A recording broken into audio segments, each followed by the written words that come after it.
이 젤은 러브젤입니다. 흔히 러브젤이라고 불리는 이 젤은 성윤활제입니다.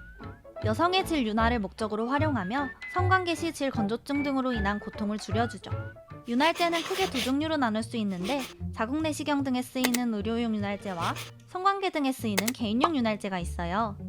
두 종류의 윤활제 모두 생식기에 직접 닿고 질 점막에 흡수되는 만큼 몸에 해롭지 않은지 꼼꼼하게 따져봐야 합니다. 의료용 윤활제는 2등급 의료기기로 분류돼 식약처로부터 이에 해당하는 기준에 맞게 관리되고 있어요.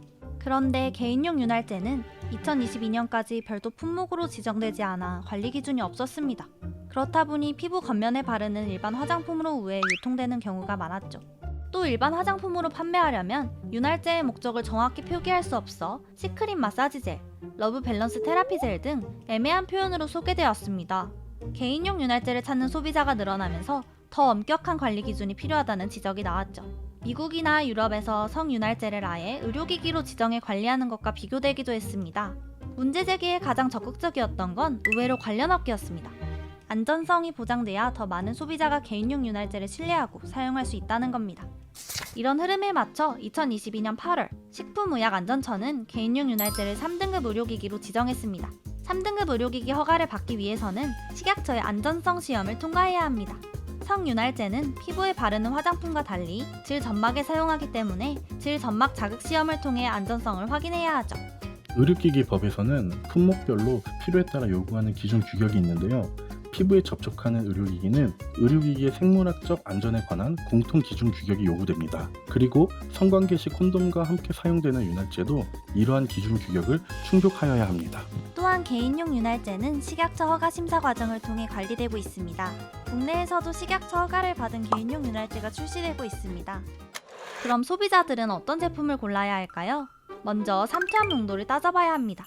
삼투압이란 물질의 농도에 따라 농도가 낮은 쪽에서 높은 쪽으로 용매가 옮겨가는 현상을 말하는데요.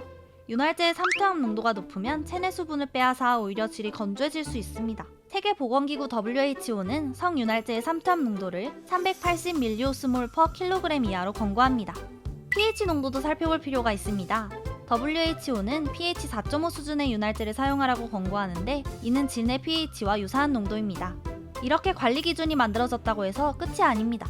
섹슈얼 웰니스를 지향하는 몇몇 브랜드에서 3등급 의료기기 허가를 받은 개인용 윤활제를 출시하고 있지만 아직 시중에 다양한 제품이 판매되고 있지는 않습니다. 의료기기로 지정된 개인용 윤활제 제품들이 품목이 늘어남에 따라 시장이 커지면 소비자들 인식도 좀 더 바뀌고 니즈도 좀 많아지지 않을까. 소비자가 믿고 사용할 수 있는 성 관련 제품이 늘어나는 것이야말로 건강한 성문화를 만드는 첫걸음 아닐까요? 이번 영상을 만든 PD가 추천하는 영상도 보고 가세요. 스브스 뉴스의 다른 영상을 즐기시려면 구독 버튼을 꼭 눌러주세요.